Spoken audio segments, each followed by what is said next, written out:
अस्सलामु अलैकुम वरहमतुल्लाहि वबरकातुहू। आज हम सीखेंगे बदन की आफियत का नबी नुस्खा।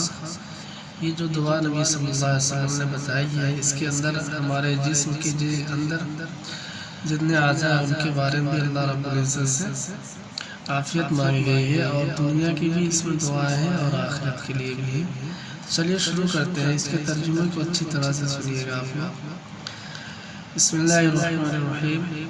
अल्लाहुम्मा आफिनी फ़ी बदनी, अल्लाहुम्मा आफिनी फ़ी बदनी, अल्लाहुम्मा आफिनी फ़ी समई, अल्लाहुम्मा आफिनी फ़ी समई, अल्लाहुम्मा आफिनी फ़ी बसरी, अल्लाहुम्मा आफिनी फ़ी बसरी। ला इलाहा इल्ला अंता, ला इलाहा इल्ला अंता। अल्लाहुम्मा इन्नी अऊज़ु बिका मिनल कुफ्रि वल फ़क़्र, अल्लाहुम्मा इन्नी अऊज़ु बिका मिनल कुफ्रि वल फ़क़्रि वअऊज़ु बिका मिन अज़ाबिल क़ब्र, वअऊज़ु बिका मिन अज़ाबिल क़ब्र। ला इलाहा इल्ला अंता, वअऊज़ु बिका मिन अज़ाबिल क़ब्र। ला इलाहा इल्ला अंता।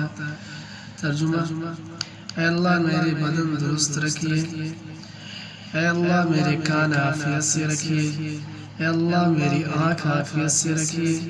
आपके सिवा कोई इबादत के लायक नहीं है।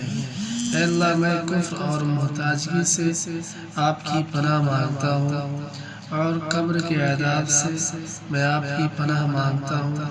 आपके सिवा कोई इबादत के लायक नहीं है। फजीलत: शाम के वक्त 3 मरतबा पढ़ लें। अल्लाह की ज़ात से उम्मीद है कि मज़कूरा दुआ जो पढ़ेगा अल्लाह उसे हर लाइन की आफियत में रखेगा। हदीस की दुआ का तर्जुमा बहुत गौर से पढ़िए। अबू दाऊद, नज़र सहीह, इब्न माजा के अंदर भी हदीस मुबारक मौजूद है।